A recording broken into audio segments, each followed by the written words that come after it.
Muy buenos días, mis hermanos, mis hermanas. Bueno, vamos a ver la palabra del Señor en Primera de Pedro, capítulo 1, por favor. Y vamos a volver a leer este necesario versículo a partir del 15, por favor. Primera de Pedro, capítulo 1, versículo 15, por favor. Como sabemos, esto es una continuación de lo que hemos estado estudiando desde el versículo 13 de la semana anterior. Y recordemos, dice el versículo 15, sino como aquel que os llamó es santo, sed también vosotros santos en toda vuestra manera de vivir.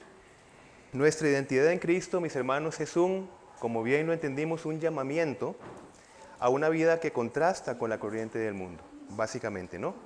Jesús dijo en Mateo capítulo 5, versículo 16, lo siguiente: así alumbre vuestra luz delante de los hombres, para que vean vuestras buenas obras y glorifiquen a vuestro Padre que está en los cielos.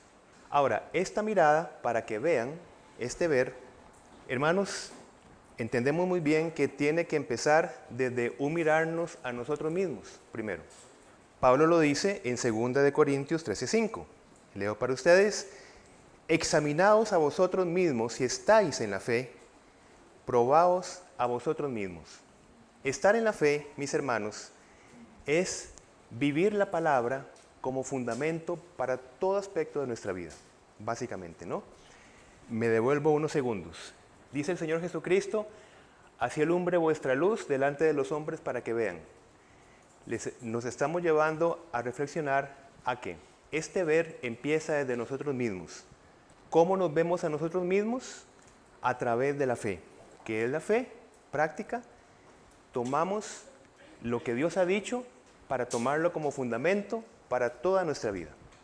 Vivir a Cristo, desde ese entendimiento, vivir su palabra, tener fe, vivir la doctrina de Cristo, vivir a Cristo, resulta ser que forma parte de nuestra identidad y forma parte de nuestro propósito de vida. ¿Cuál propósito? Glorificar al Padre en Cristo, porque en Cristo somos santificados. Vamos al versículo 17, por favor. Lo que acabamos de decir es como un gran resumen de lo que compartimos la semana pasada. Ahora sí, versículo 17. Y si invocáis por Padre a aquel que sin acepción de personas juzga según la obra de cada uno, conducíos en temor todo el tiempo de vuestra peregrinación. Gracias a Cristo, mis hermanos, nosotros hoy invocamos al Padre, ¿verdad? Nos queda claro esto. Gracias a Cristo podemos acercarnos confiadamente al trono de la gracia. Pero Pedro habla en ese versículo de vivir una relación con el Padre, digámoslo así, desde una tensión saludable, por poner una palabra para que nos entendamos todos. Es decir, esa confianza que no significa un permiso, una facultad para permanecer en el pecado, para permanecer pecando. Por eso es que digo de una tensión saludable. Esto es vivir con temor reverente delante del Señor. Por obras, ya queda muy claro, no vamos a ser juzgados para salvación, pero sí para recompensas, y vamos a hablar algo de esto rápidamente. ¿Qué recompensas? ¿Qué recompensas? Palabras de aprobación de Cristo cuando venga en su venida.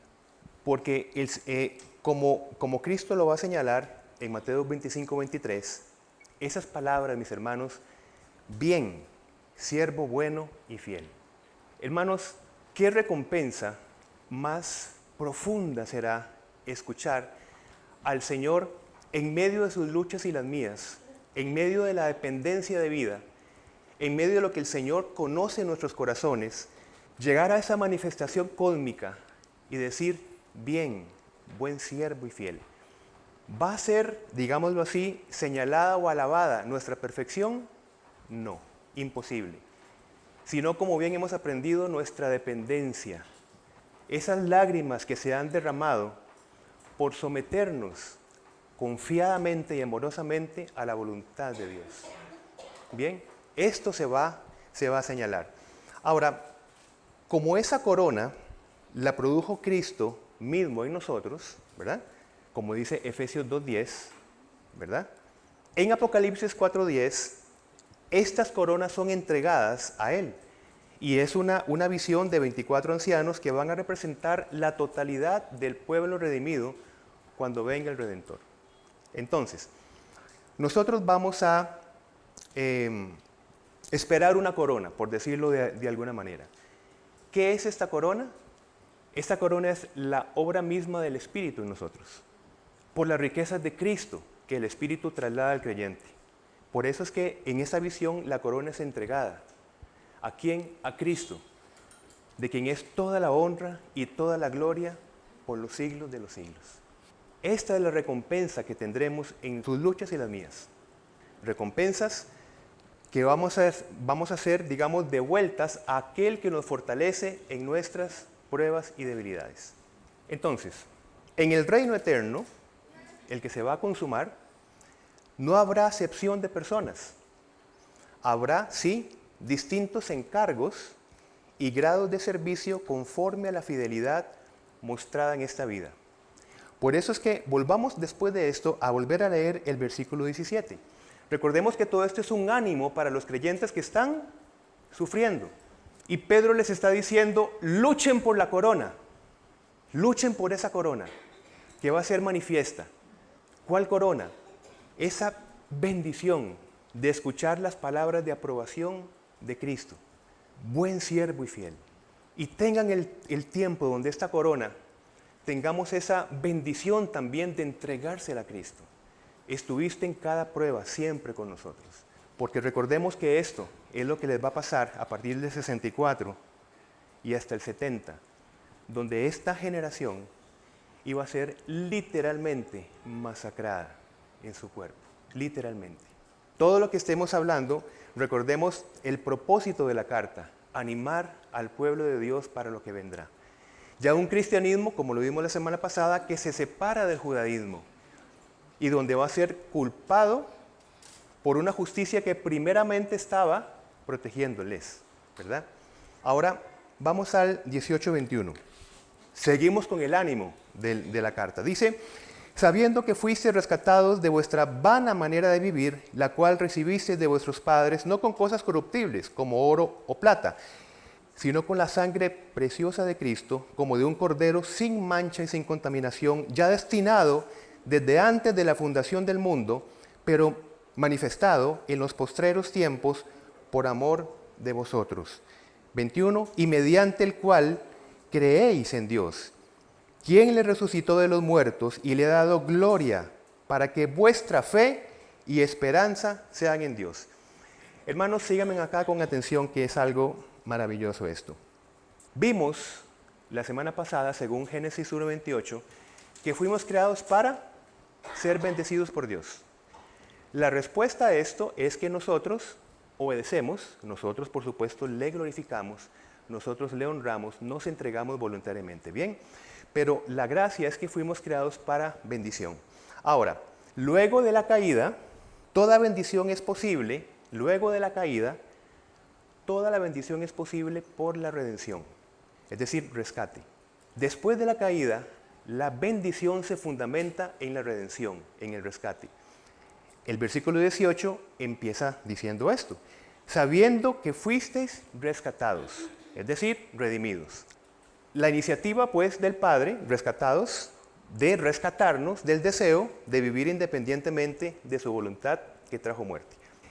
Esta redención, aquí está el punto, esta redención, según el versículo 20, se deliberó antes de la creación. Veamos versículo 20. En Cristo está hablando del Redentor, dice ya destinado desde antes de la fundación del mundo. ¿Qué quiere decir esto? Pedro revela a Dios como Redentor antes de Creador, mis hermanos. Y vamos a ver la fuerza teológica que es esto. Pedro está revelando a un Dios Redentor antes de Creador. Es decir, antes del tiempo y materia, en la deliberación, Cristo se designa como Redentor de la creación. Esto es potente y vamos a ver por qué. Antes de que Dios creara todas las cosas, abrió en Cristo la posibilidad de vivir en una comunión profunda con Él, mayor a la relación creador-criatura que se gestó en la primera humanidad en Adán y Eva. ¿Bien? ¿Qué pasa? ¿Qué nos destinó, mis hermanos? Nos destinó desde antes de la creación, no para ser criaturas humanas, mis hermanos, sino para ser sus hijos redimidos, desde antes de la creación, en Cristo, que se va a consumar en nuestra glorificación. Entonces podemos concluir, mis hermanos, que Dios creó todas las cosas, y esto es algo importante, con el propósito de redimirlas en Cristo. Vuelvo a repetir esto. Dios creó todas las cosas, mis hermanos, con un propósito, redimirlas en Cristo. Pablo dijo en Colosenses 1:16, en Cristo fueron hechas todas las cosas. Todo fue creado por medio de Él y para Él. Todo fue creado para Él, Redentor. Todo fue creado por medio de Él y para Él. Mientras la ciencia contempla un universo que se desgasta y apaga en su propia entropía, la fe contempla un plan eterno en Cristo, donde la creación no colapsa, sino que es renovada por el poder redentor de Dios. Entropía básica, así súper básico, ¿verdad? Es la medición de la energía que se va desgastando. Por ejemplo, un cafecito caliente, ¿verdad? Al momentito va a estar frío. Esa energía sale y no vuelve el cafecito. Es decir, se nos enfría. ¿Bien? Eso es básicamente entropía.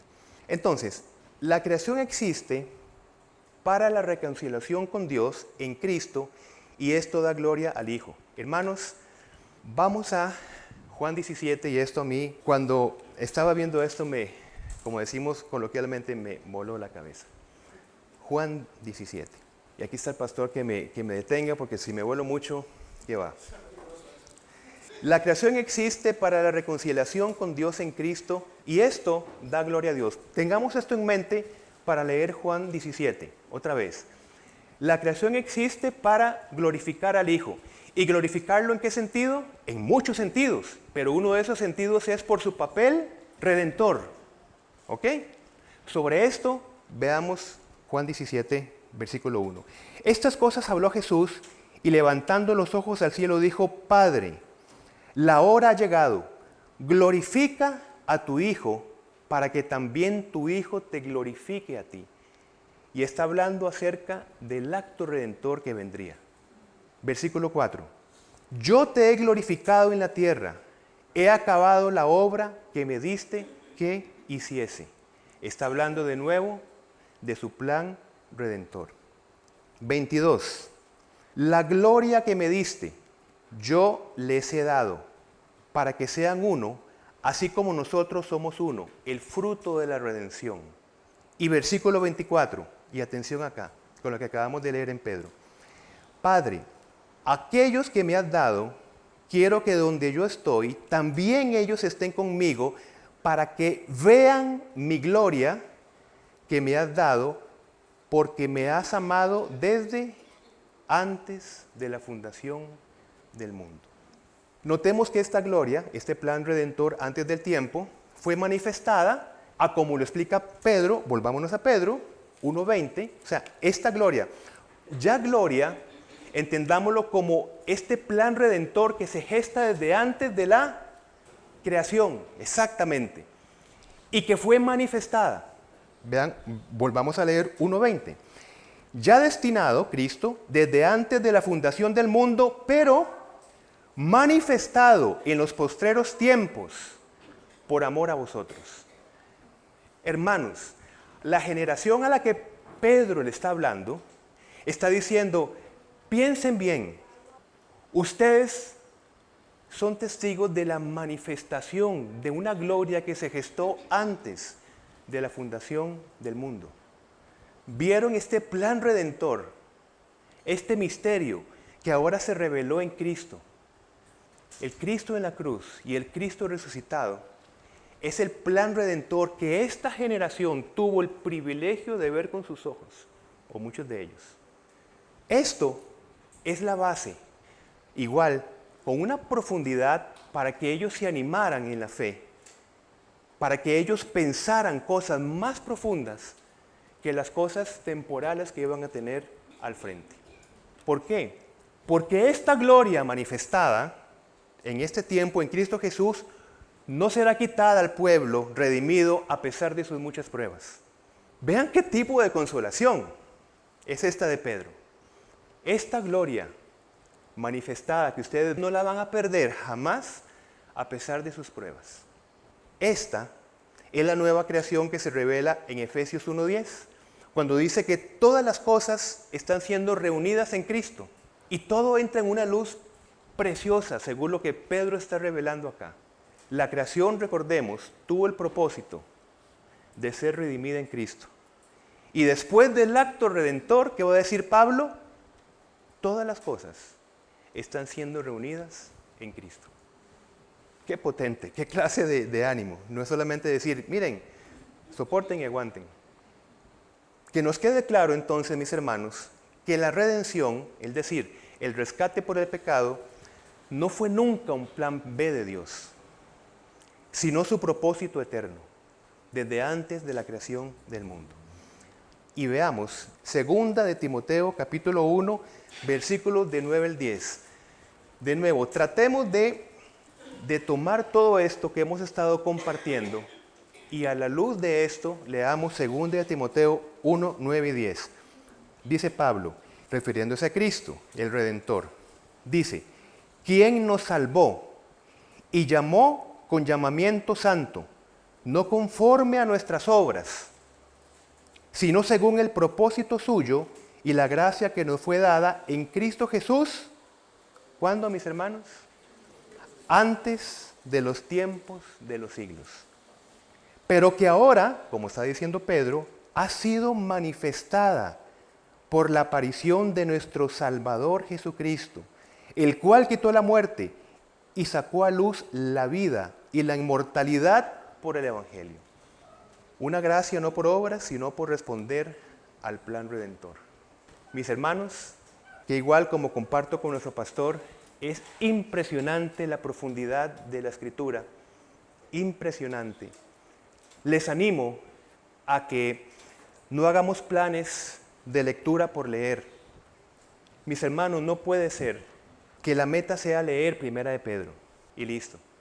Es que realmente hay una profundidad en cada versículo de la Escritura que necesitamos meditar y reflexionar profundamente para animarnos. Vean que la profundidad teológica está dada para que ellos en ese tiempo se animen.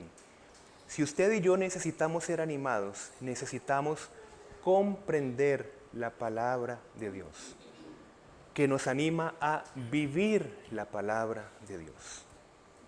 Mis hermanos, nosotros ya formamos parte de la nueva creación en Cristo, que se delibera antes de la misma fundación del mundo. Por lo tanto, nos vemos ahora y tenemos que vernos con dos propósitos. Miren que Pedro, recordemos, le hablaba a estos creyentes que necesitaban ser animados. Piensen bien, recuerden en 1:13. Piensen bien, piensen, reflexionen bien. Nosotros cuando reflexionamos en que hemos sido rescatados, nosotros vemos en nuestra vida dos grandes propósitos que espero en Dios poder ser claro para poderlos transmitir. Primero, tengamos claro que la creación existe para la reconciliación en Cristo, ¿sí? Fue todo el marco de la primera exposición. La creación tiene un propósito, reconciliarse en Cristo. Por lo tanto, usted y yo tenemos un propósito. Con respecto a esto, vamos a 2 de Corintios, capítulo 5. 2 de Corintios, capítulo 5, versículo 20. 2 de Corintios, capítulo 5, versículo 20.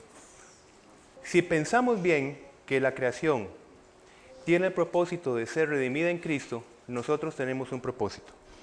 5:20 dice, así que somos embajadores en nombre de Cristo, como si Dios rogase por medio de nosotros, os rogamos en nombre de Cristo, reconciliados con Dios.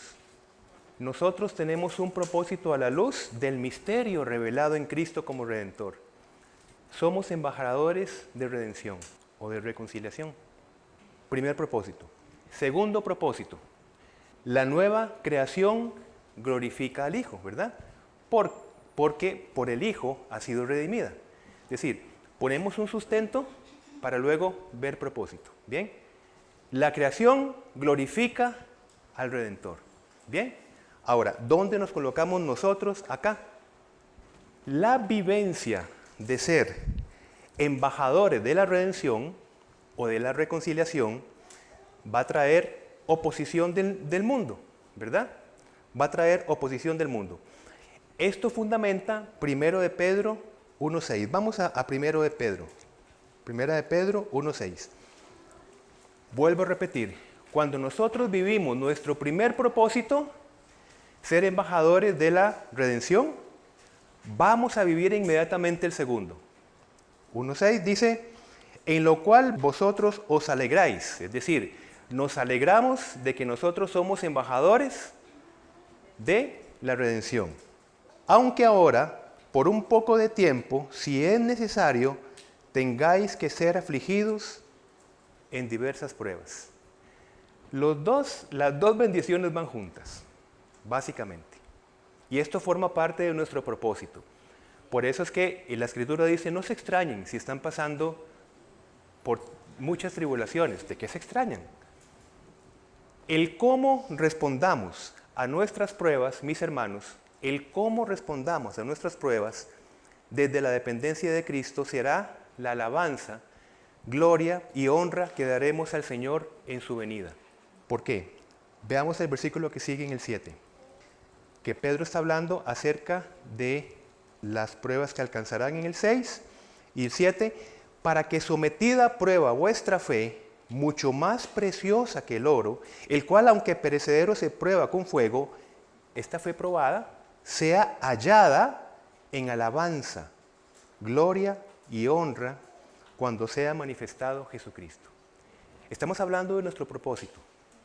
Bien, nuestro propósito. Alabar a Dios, mis hermanos, no es solo decir, te alabo, Señor. Bien, es desear su voluntad y hacerla visible en la prueba. Esa obediencia visible es alabanza. Porque es posible, como mucho se malentiende, que hay música de alabanza y hay música de adoración. La música de alabanza es cuando usted aplaude, de adoración es cuando usted llora. ¿Qué problema es esto? Se malentiende el concepto de alabanza y adoración. La alabanza es aquella gloria que nosotros le damos al mundo de que en Cristo nosotros respondemos de una manera ante las tribulaciones. Esa es la alabanza que nosotros le damos al Señor. Eso significa sacrificio de alabanza. Ay, pero cómo la carne se mueve cuando nosotros somos realmente movidos o influenciados a responder de una manera. Entonces, si yo respondo en la semana de una manera y vengo acá y digo, mis manos son para alabarte, hay una incongruencia por ahí. Y no entendemos lo que significa una vida de alabanza. No un tiempo de alabanza en la música. Una vida de alabanza.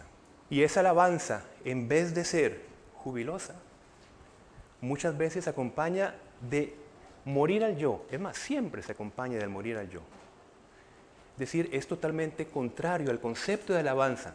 Música para estar energizado, ¿verdad? Feliz, para ir de un lado para otro y brincar. Cuando nosotros alabamos a Dios, sometiéndonos a su voluntad y respondiendo según su palabra, usted y yo vamos a morir, mis hermanos. Así que de alegre la carne no tiene ni un ápice. Vamos a 1 de Pedro 1:22. Dice, habiendo purificado vuestras almas por la obediencia a la verdad, mediante el Espíritu, propósito para el amor fraternal no fingido. Amaos unos a otros entrañablemente de corazón puro. Atendamos esto. En 1:2, en 1 Pedro 1:2, vimos que primero fuimos purificados para obedecer. ¿Bien? Primero fuimos purificados para obediencia. Pero acá, en 22, resulta ser que viene el complemento. Dice que obedeciendo la verdad, permanecemos en purificación. Somos purificados primero para obediencia, que es lo primero, el primer acto. Porque nuestra obediencia, sin ser purificados, no nos redime. Ya lo entendemos. Pero una vez redimidos, nuestra obediencia nos mantiene en purificación, es decir, en santificación. Y aquí Pedro va a hablar, digámoslo así, de esa purificación práctica, ética, que se deja ver. Esa disciplina que usted y yo necesitamos. Esa decisión, ese deseo que nosotros necesitamos ajustar al deseo de Dios. La verdad es Cristo, mis hermanos. Y le obedeceremos amando y viviendo su palabra. Bien, muriendo al yo, como estamos hablando. Y esta es la forma, vamos a ver por qué, esta es la forma de cuidarnos a nosotros mismos. ¿Por qué? Cuidarse, y vean qué contradicción, cuidarse a uno mismo es morir a uno mismo. Pero ya lo entendemos. Si nosotros queremos cuidar nuestro corazón, tenemos que morir a nosotros mismos. Por eso Pablo dice, esto es como una locura para el mundo. Yo me cuido a mí mismo cuando estoy dispuesto a morir a mí mismo. Y cuidando nuestro corazón desde la permanencia y sometimiento a Cristo, solo así es posible el amor fraterno no fingido hacia el prójimo. Volvamos a leer el versículo 22. Entonces, habiendo purificado vuestras almas por la obediencia a la verdad, es decir, desde el sometimiento a la palabra, que significa morir a mí mismo, que significa cuidarme a mí mismo, ¿cuál es la consecuencia? Mediante el Espíritu, para el amor fraternal no fingido, amados unos a otros entrañablemente de corazón puro. No hay otra manera de amar al prójimo si yo no me cuido a mí mismo a través de mi propio sometimiento a la palabra de Dios en amor. No hay manera. Y vamos a ver textos. Dice el Señor Jesucristo, mas tú, cuando ores, entra en tu aposento, y vean aquí la relación, intimidad, fruto. Mas tú cuando ores, entra en tu aposento y cerrada la puerta, contexto de intimidad, ora a tu Padre que está en secreto. ¿El resultado? Y tu Padre que ve en lo secreto, te recompensará en público. Una relación íntima para un llamamiento a una ética visible, con ese orden. Lo que se cultiva en intimidad con Dios se manifiesta con pureza ante los demás, con un amor no fingido. Y mis hermanos, un amor no fingido siempre edifica en lo que se dice, en lo que se hace o en lo que se omite. Como dice Pablo en 1 Corintios 8:1, el amor siempre edifica. 1 Juan 1:7 va a decir, también en esta relación, si andamos en luz, intimidad, relación, permanencia, dependencia, si andamos en luz, tenemos comunión unos con otros. Es lo mismo que está diciendo el apóstol Juan. Así que la comunión externa, mis hermanos, nace de la autenticidad interna en la luz de Cristo. No hay otra manera. Mis hermanos, no podemos tomar rutas. La pregunta no es cómo yo puedo amar al prójimo. La pregunta es cómo yo puedo cuidar mi corazón. ¿Cómo cuido mi corazón? Porque cuidando mi corazón, el resultado de cuidar mi corazón va a ser la forma en que esta intimidad se manifiesta y respeta y protege al otro. La santidad visible, que nace de una comunión no visible, ¿se entiende? ¿Cómo se va a visualizar? Pues como lo dice Pablo. Por ejemplo, entre muchos textos, respetar al adulto como a padres, va a decir Pablo a Timoteo.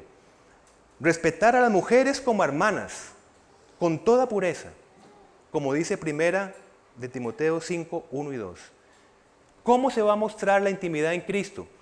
Mis hermanos, relaciones sin hipocresía, relaciones sin mentiras, sin chismes, sin envidias. Jefes que pagan lo justo, por ejemplo. Trabajadores que honran su trabajo. Es que Pedro está hablando de una santidad en toda nuestra manera de vivir, en lo cotidiano. Esta es la santidad práctica y tiene que dejarse ver. ¿Pero qué se deja ver? Se deja ver la intimidad que no se ve. Ese amor no fingido Nace de una obediencia a la verdad. Obediencia a la verdad. Vamos a ver los versículos 23 y 25. Quiero que quede claro esto, mis hermanos, porque para no pasar este equilibrio tan importante, a riesgo de que suene repetitivo, que usted ya lo haya entendido. Somos purificados primero para obediencia, pero nos mantenemos en purificación obedeciendo a la verdad. Ese es el balance, porque no se vale lo primero descuidando lo segundo. 23 y 25 de 1 de Pedro 1 dice: siendo renacidos no de simiente corruptible, sino de incorruptible por la palabra de Dios que vive y permanece para siempre, porque toda carne es como hierba, y toda la gloria del hombre como flor de la hierba. La hierba se seca y la flor se cae, mas la palabra del Señor permanece para siempre. Y esta es la palabra que por el Evangelio os ha sido anunciada. Jesucristo hablaba: santifícalos en tu verdad, tu palabra es verdad.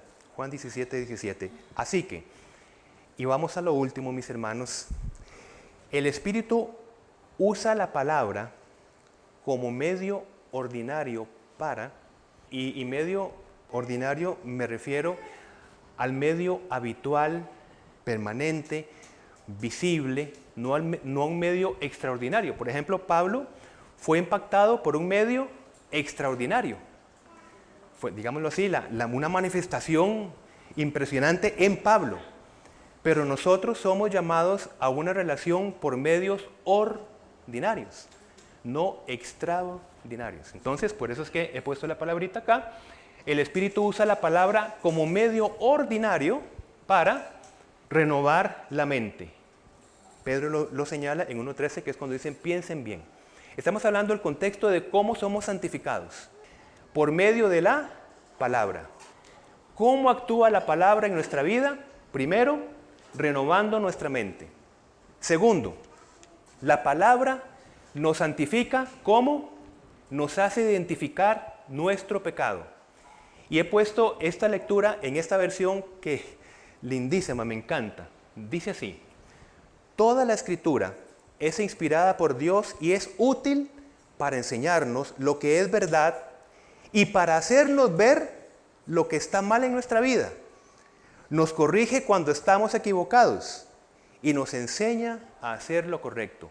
Esto es proceso de santificación a través de la palabra. Vean lo que estamos diciendo. El Espíritu usa la palabra como renovando nuestra mente. 2, haciéndonos ver nuestro pecado, sentir nuestro pecado, para constantemente buscar el abogado en Cristo. Y tercero, el proceso de santificación, la palabra reordena los deseos por medio de promesas superiores. Es decir, si nosotros leemos 1:13, vamos a 1 de Pedro 1:13 para entender estas palabrillas ahí que se pusieron. Por tanto, ceñid los lomos de vuestro entendimiento, sed sobrios, y aquí está, esperad por completo en la gracia que se os traerá cuando Jesucristo sea manifestado. Entonces, el Espíritu utiliza la palabra para reordenar nuestros deseos. En vez de desear cosas temporales y preocuparse por cosas temporales, reordena nuestro deseo para promesas superiores, que siempre es el ánimo de Pablo inclusive en los Efesios.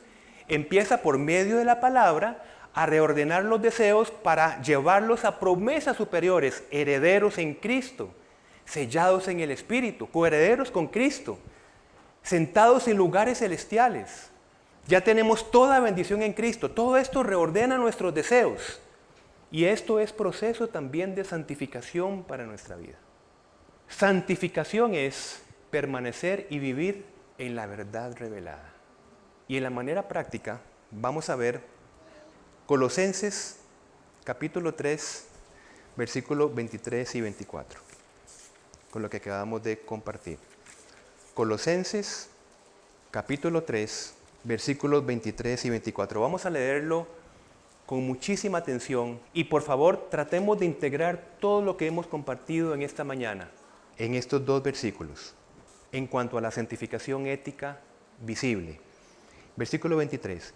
Y todo lo que hagáis, hacedlo de corazón, como para el Señor y no para los hombres, sabiendo que del Señor recibiréis la recompensa de la herencia, porque a Cristo el Señor servís.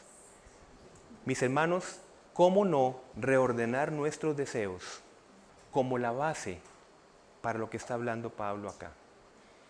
Cuando dice, versículo 24, del Señor recibiréis la recompensa de la herencia, porque a Cristo el Señor servís. Ahora, quiero señalar algo muy rápido.